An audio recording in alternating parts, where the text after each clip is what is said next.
and the future prospects for winter cruising. Thank you for being so patient, Domenico. We're very pleased to hear you now. Good morning to everybody.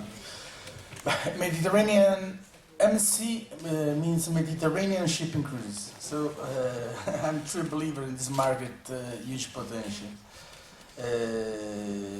And we believe in Mediterranean overall as a destination.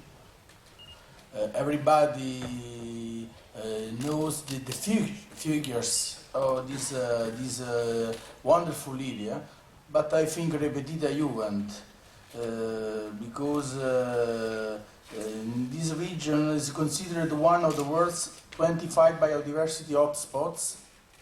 The Mediterranean Sea represents 46,000 kilometers of coastline, and most 150 million people live in this coastal area, which is visited by 200 million tourists every year. It's a third of all international tourists, making it the world's most visited region. In terms of cruising, deployment in the Mediterranean has increased by 195% in the last 10 years. So, according to the last ECC report, 171 cruise ships with a capacity of over 221,000 lower berths were active in the Mediterranean Sea in 2011. Collectively, these ships carried over 4 million passengers, nearly 3,000 cruises. Overall, 2012 will add a capacity of over 22,000 lower berths in the global market, approximately 17,000 of which will be positioned in the Mediterranean. That's corresponding to 5 ships out of 7. It's evident from these numbers that the Mediterranean Sea continues to lie at the very heart of European cruising. And Mediterranean cruising involves some quite distinctive characteristics, such as market distribution. Gianni Onorato spoke about before, is market distribution that allows a specific door-to-door pattern with a very large number of independent travel agencies, overall in some countries like Italy.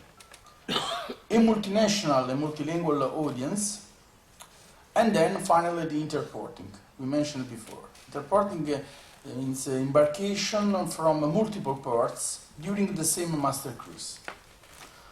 From one side, interporting opens opportunities.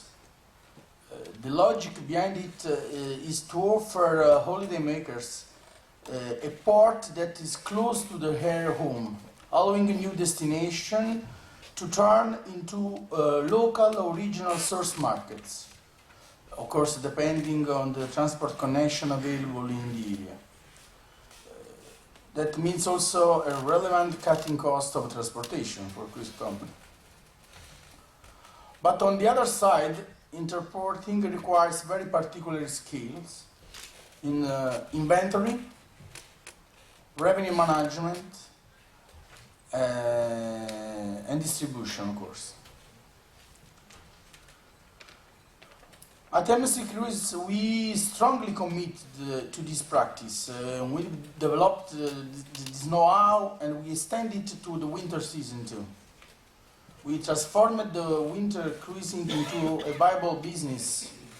So MSC consolidated its Mediterranean winter share by transforming a typical summer product, the 7 nights, into a product available all year long. MSC brought last year more than 11,000 tourists every day to a Mediterranean port during the winter season with 3 ships. But after all this investment in winter cruising in the Med, what was the reaction of port operators and port authorities to this huge commitment? No reaction. The first reaction was to keep operational costs exactly the same all year round, not considering the large variability in ticket pricing between summer and the winter. In the winter, when a cruise line revenue drops up to 50% less referred to summer season. I'm just calling the Mediterranean ports to develop a flexible pricing structure which brings them to effectively partner with the cruise lines in following the natural curve pricing during the season. Flexible port costs could certainly represent an interesting incentive for cruise lines to stay met during low season. The second non-reaction was not to invest in highly needed port infrastructure.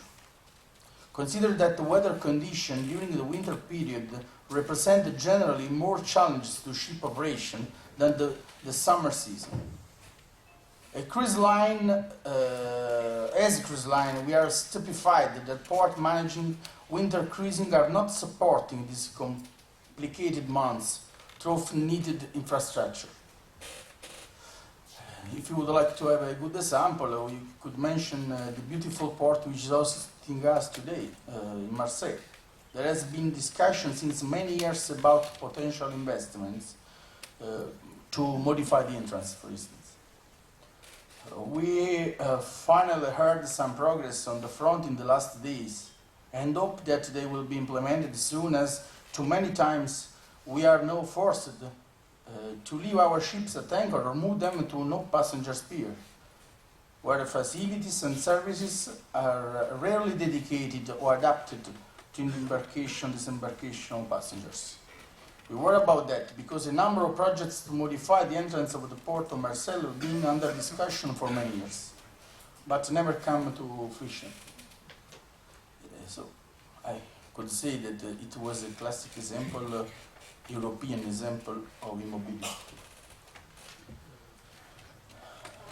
Because of all of the above, MSC is every day more careful about choosing a multi-port versus a traditional home port. And if you would like to sum it up, the Mediterranean market is now affected by four major forces. First, like I said before, infrastructural underinvestment. The second is exorbitant operational cost fixed during the year, no seasonality. Third is a reduction of the spending power of customers in the source market, particularly acute for the Southern European markets, like we discussed before. And then, dulcis in fundo, geopolitical instability of the area, which is dramatically reducing the number of potential itineraries and destinations.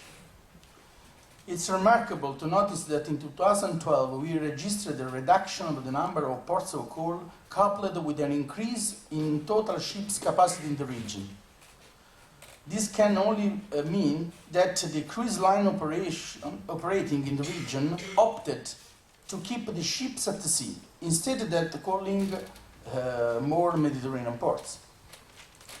And for 2015, we also expect a reduction in overall regional deployment. For instance, summer West Med, that Mr.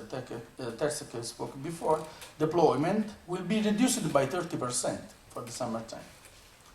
Considering all of the above, cruise companies are gradually reconsidering their deployment strategies, moving their ships to alternative and more profitable areas, such as, for example, the Far East, and Mr. Onorato confirmed that. We should not forget that for the last 10 years, the main driver of the global cruise growth is fueled by European and Mediterranean growth. Thus, we cannot foresee sustaining the future growth of the global cruise industry without a renewed European and Mediterranean growth. Thank you. Thank you, Domenico.